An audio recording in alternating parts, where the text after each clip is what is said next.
Hello friends, welcome to our channel Study Basic. Today we will continue the chapter first of ISC class 11 maths which is sets. So let's start my video. Video शुरू करने से पहले कुछ और चीज़ें बता दें। जैसे हमने रिप्रेजेंटेशन ऑफ सेट्स यहाँ से इसमें स्टार्ट किया, इससे पहले मैंने सेट्स का एक बेसिक इंट्रोडक्शन दिया है। तो हम आप लोगों से रिक्वेस्ट कर रहे हैं कि प्लीज़ पहले वो वीडियो जा कर के देखिए। उसमें मैंने बहुत इंपॉर्टेंट चीज़ें बताई हैं, जैसे एलिमेंट्स क्या होते हैं, सेट्स क्या होते हैं। तो उसको आप पहले देख लीजिए, फिर इसको देखिए तो आप बहुत अच्छे से इसको समझ पाएंगे, क्रिस्टल क्लियर रहेगा, कोई कन्फ्यूजन नहीं रहेगी। आप लोगों की सुविधा के लिए मैं उसका लिंक डिस्क्रिप्शन बॉक्स में डाल दूंगा। ठीक है, चलिए स्टार्ट करते हैं वीडियो। तो सबसे पहले हम रिप्रेजेंटेशन ऑफ सेट के बारे में जानेंगे, और इसमें हमें सिर्फ दो चीज़ें पढ़नी है, रोस्टर फॉर्म और सेट बिल्डर फॉर्म। क्योंकि इसके अलावा भी है, जैसे वेन डायग्राम फॉर्म भी होता है, स्टेटमेंट हम डायरेक्ट जो स्टेटमेंट लिखते हैं वो भी एक प्रकार का हमको सेट बताने का एक मेथड होता है, लेकिन हमें सिर्फ यहाँ पे रोस्टर और सेट बिल्डर पढ़ना है। ठीक है, तो सबसे पहले रोस्टर हम स्टार्ट करते हैं। तो रोस्टर फॉर्म में देखिए क्या है कि elements of the set are listed within the pair of curly brackets. तो यहाँ पे ये इंपॉर्टेंट है, क्या है, कर्ली ब्रैकेट्स के अंदर जो वी हैं, एलिमेंट्स हैं। एलिमेंट्स किसे कहते हैं ये मैंने बता रखा है पिछले वीडियो में। सेट आर लिस्टेड जो है, एलिमेंट ऑफ द सेट जो है वो लिस्ट होने चाहिए, किसके, कर्ली ब्रैकेट्स के अंदर होनी चाहिए, और सेपरेटेड बाय कॉमा। तो चलिए एग्जांपल्स के थ्रू समझते हैं। तो पहला एग्जांपल देखिए क्या दिया हुआ है कि सारे इवन नेचुरल नंबर जो हैं वो 20 से कम होने चाहिए। उसको रोस्टर फॉर्म में हम कैसे लिखेंगे, तो ये जो लिखा है स्टेटमेंट फॉर्म में लिखा हुआ है, तो रोस्टर फॉर्म में हम कैसे लिखेंगे। देखो ए लिखा मैंने, और एलिमेंट ऑफ सेट क्या है, देखो यहाँ पे मैंने कर्ली ब्रैकेट के अंदर कॉमा लगाया, 2 4 6 8 10 12 14 16 18। तो ये सारे क्या हैं, ये सारे आपके इवन नेचुरल नंबर्स हैं। ठीक है, जो कि 18 से कम है। अब यहाँ पे देखो हम इसको क्या करेंगे, देखो इसको हम बोलते हैं बिलोंग्स टू। जैसे 12 बिलोंग्स टू ए, यानी देखो एलिमेंट्स जो है 12 ये बिलोंग करता है किसमें, ए सेट में। 18 भी देखो है इसमें, तो 18 बिलोंग्स टू ए। लेकिन यहाँ पे 17 कहीं दिख रहा है, तो 17 नहीं है, तो हम बोलेंगे 17 डज नॉट बिलोंग्स टू ए। ठीक है, ये सेट्स जो है बहुत इंपॉर्टेंट है, ये बहुत इंपॉर्टेंट रोल प्ले करेगा पूरे आपके इस 11th के मैथ्स में। इससे आप देखिए, जैसे रिलेशन फंक्शन अभी पढ़ेंगे, ट्रिग्नोमेट्रिक आइडेंटिटीज पढ़ेंगे, तो अगर आपको सेट्स अच्छे से क्लियर नहीं होगा तो उनमें बहुत प्रॉब्लम आएगी, बिना इसके आप नहीं कर पाओगे। इसीलिए सबसे पहला चैप्टर यही दिया गया। उसके बाद देखो ट्रिग्नोमेट्री दी गई है और रिलेशन फंक्शन दिए गए हैं। ठीक है, अब जैसे इसका नेक्स्ट एग्जाम्पल देखते हैं, इसीलिए बहुत अच्छे से एग्जाम्पल के थ्रू मैं समझाने की कोशिश कर रहा हूँ। अब यहाँ पे कुछ और देखिए, जैसे the set of all letter in the world Lucknow. अब लखनऊ को लिखना है तो हम क्या करेंगे, वही हमने फिर क्या है, कर्ली ब्रैकेट के अंदर सारी चीज़ें मैंने लिख दी। फिर तीसरा देखो एग्जाम्पल, मैथमेटिक्स। अब मैथमेटिक्स में मैंने इसलिए मैथमेटिक्स को टर्म उठाया, देखिए यहाँ पे क्या है, ये सारे वर्ड हैं लेकिन इसमें कुछ रिपीटेड है, तो यहाँ पे रिपीट नहीं होना चाहिए। कोई भी वर्ड जो है इसके रोस्टर मेथड में हमें कोई भी वर्ड रिपीट नहीं करना, लिखना है एक ही बार लिखना है। और कोई भी ऑर्डर हो चलेगा, लेकिन रिपीट नहीं होना चाहिए। देखो MATH लिखा गया और E यहाँ तक देखो रिपीट नहीं हुआ, जैसे फिर से दोबारा M आया तो उसको नहीं लिखा गया, फिर A भी आया नहीं लिखा गया, फिर T भी आया नहीं लिखा गया, I फर्स्ट टाइम आया था तो I लिखा गया, CS, फिर कर्ली ब्रैकेट बंद कर दिया गया। तो मैथमेटिक्स ऐसे लिखा जाएगा। तो सेट को रिपीट नहीं करना है, कोई भी नंबर रिपीट नहीं होना चाहिए। ऐसे देखो क्या लिखा हुआ है, W is the set of last 4 months of the year. तो W क्या हो जाएगा आपका, सितंबर, अक्टूबर, नवंबर, दिसंबर। तो ये चीज़ इसमें दे रखी है, मतलब कोई भी चीज़ रिपीट नहीं होनी चाहिए। हम इसको ज़रूर लिख सकते हैं, दिसंबर, अक्टूबर, नवंबर, सितंबर ऐसे लिख सकते हैं, लेकिन कोई चीज़ रिपीट नहीं होनी चाहिए। ठीक है, सपोज करो कोई बड़ा नंबर आ जाए, बहुत बड़ा नंबर, जैसे कि ऐसे लिखना आ जाए, जैसे A इज इक्वल टू दे रखा हो, A is equal to within curly bracket क्या दे रखा हो, जैसे कि 20, 21, 22। ठीक है, ऐसे करके अगर हमें 400 तक लिखना है तो हम क्या करेंगे, ऐसे इसको कर्ली ब्रैकेट बंद करेंगे और यहाँ पर हम 3 डॉट कर देंगे। ठीक है, 3 डॉट लगा देंगे, तो उसके बाद हम कॉमा लगा करके 400 लिख देंगे। तो अगर हमें कोई चीज़ बहुत लंबी है तो हम सारा इतना लंबा तो हम लिख नहीं सकते, तो हम क्या करेंगे, बीच में 3 डॉट लगा करके 400 लिख देंगे। ठीक है, तो ये चीज़ भी कर सकते हो जब कोई बड़ा नंबर आ जाएगा। बाकी छोटे नंबर के लिए तो आपको डायरेक्ट ऐसे लिखना जैसे कि अभी तक बताया गया है। अब नेक्स्ट देखते हैं सेट बिल्डर फॉर्म। ठीक है, सेट बिल्डर फॉर्म को हम रूल मेथड भी कहते हैं। तो इसमें कोई भी, चाहे रूल, कोई फार्मूला, कोई स्टेटमेंट, अगर हमें लिखना है क्या है, with in the pair of brackets so that the set is well defined, यानी पेयर ऑफ ब्रैकेट्स के अंदर होना चाहिए और क्या होना चाहिए, वेल डिफाइंड होना चाहिए सेट, मतलब उसमें कोई कन्फ्यूजन नहीं होनी चाहिए। पूरा सेट में ही ऐसे ही बताया गया बार बार, इससे पहले वाले वीडियो में भी मैंने बहुत अच्छे से एक्सप्लेन किया है। फिर in the set builder form, इसको अगर हम दूसरे फॉर्म मेथड में देखें तो हम क्या कह सकते हैं, all the elements of the set must possess a single property to become a member of the set, यानी उसकी जो एक सिंगल प्रॉपर्टी होनी चाहिए। अब इसको हम एग्जाम्पल के थ्रू समझते हैं कि क्या है इसका मतलब। एग्जाम्पल बताने से पहले कुछ और इम्पोर्टेंट चीज़ इसकी जान लो। जैसे कि यहाँ पे ये जो पॉइंट लगा हुआ है इसको हम क्या कहते हैं, तो इसको हम कोलोन बोलते हैं, ठीक है। ये कैसे रिप्रेजेंट किया जाएगा इसको अच्छे से समझ लीजिए। कोलोन के अलावा कहीं कहीं पे कभी कभी हमें ऐसे ये सिंबल भी हमें रिप्रेजेंट करना रहता है, कभी कभी हम ये भी यूज करते हैं। इस कोलोन को हम सच दैट बोलेंगे। रीडिंग के लिए भी बताएंगे कि इसमें रीडिंग भी इंपॉर्टेंट होती है कि कैसे रीड करना है। तो सबसे पहले अब जैसे एग्जांपल देखते हैं, तो क्या लिखा है, M is a set of counting number greater than 12।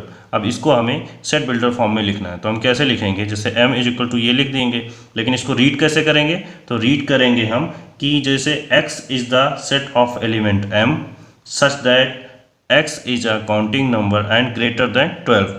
ठीक है, समझ में आया? फिर से रिपीट करते हैं, x is the set of element m such that x is a counting number and greater than 12।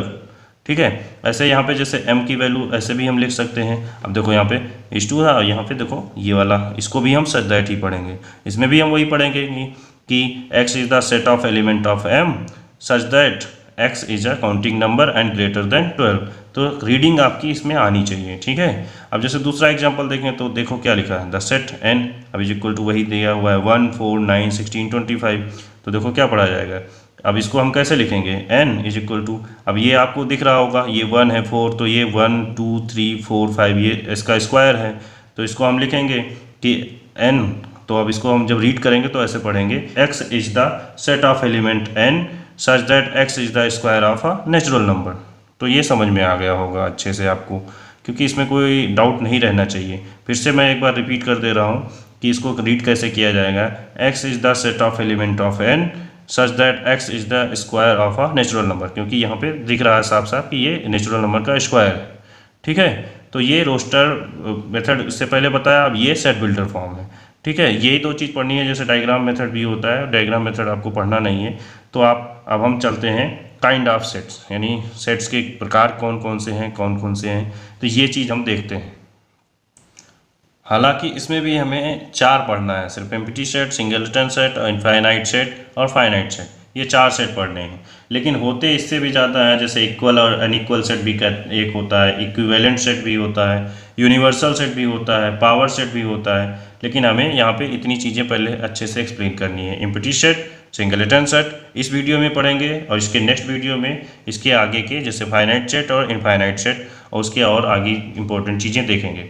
तो सबसे पहले हम एम्प्टी सेट के बारे में बात करते हैं। तो एम्प्टी सेट किसे कहेंगे, तो वर्ड से ही जैसे पता चल रहा है, एम्प्टी मीन्स क्या, नो एलिमेंट्स। तो if it is the unique set having no elements, तो इसे हम क्या बोलेंगे, एम्प्टी सेट बोलेंगे। It is also called null set, इसको हम नल सेट भी बोलते हैं या वॉइड सेट भी बोलते हैं। तो ये तीनों नाम आपको याद रहने चाहिए, ठीक है। अब इसमें क्या होगा, एक ही सेट होगा, क्योंकि भाई एक ही एम्प्टी रहेगा तो हम एक ही इसी प्रकार का सेट बनेगा। इसको हम ऐसे भी रिप्रेजेंट करते हैं, इसको हम फाई बोलते हैं। क्या बोलते हैं, फाई।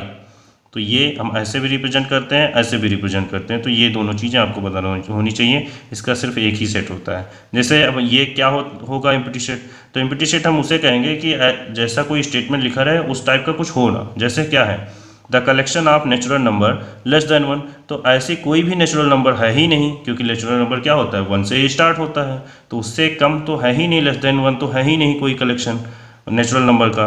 तो क्या होगा, ऐसा कोई सेट ही नहीं होगा। तो इसलिए वो क्या हो गया, एम्प्टी सेट हो गया, क्योंकि उसके अंदर कोई एलिमेंट्स नहीं मिलेंगे हमको। तो ये चीज़ समझ में आ गई। ऐसे ही देखिए, जैसे क्या है, the set of all even number that are also odd, तो ऐसा कोई इवन नंबर है जो कि ऑड हो, नहीं, या तो इवन होगा या तो ऑड होगा। इवन, ऐसा कोई इवन नंबर जो ऑड हो, ऐसा कोई नंबर ही नहीं है। तो क्या है, वो एम्प्टी सेट है, वो फाई है। ठीक है, ऐसे जैसे फिर लिखा गया है कि एग्जाम्पल, तीसरा एग्जाम्पल देखिए कि यहाँ पे क्या लिखा है, x, अब such that x³ is equal to 64। तो ये हमें सिंपल सा दिख रहा है कि x इज इक्वल टू 4 होगा। अब ये कहा गया x is an odd integer, तो ये ऑड कहाँ से हो गया, क्योंकि ये तो 4 का क्यूब है, तो ऐसा तो पॉसिबल ही नहीं है कि ये ऑड का क्यूब हो, तो किसी भी ऑड का क्यूब नहीं होगा, चाहे 3 का करिए, 5 का करिए, किसी का करिए, लेकिन ऑड का क्यूब नहीं हो सकता, तो ये भी नहीं हो सकता, तो इसका मतलब ये भी आपका एम्प्टी सेट हो जाएगा। एक और हम समझ लेते हैं, जैसे x सच दैट 9, जैसे अब क्या है, x जो है ऐसा कोई नंबर होना चाहिए जो 9 से क्या हो, बड़ा हो और 10 से छोटा हो, ठीक है, और वो नेचुरल नंबर हो, तो ऐसा पॉसिबल नहीं है, क्योंकि 9 के बाद सीधा 10 आता है नेचुरल नंबर, ठीक है। नेचुरल नंबर जैसे बताया गया 1 2 3 4 5 6 ऐसे चलते हैं। और होल नंबर के अगर हम यहाँ पर W की बात करें, जैसे वीक, तो यहाँ पे D such that D is greater than 8, तो ऐसा कोई है वीक जिसमें 7 डेज ना होते हों, 8 डेज होते हों, 9 होते हों, 10 होते हैं, 11 होते हैं, 12, ऐसे कोई डेज, ऐसा कोई वीक ही नहीं होता है हमारे पूरे ईयर में, तो ये भी ऐसा कोई सेट ही नहीं डिफाइन हो पाएगा, तो इसलिए ये भी एक प्रकार का ये क्या हो जाएगा, एम्प्टी सेट हो जाएगा।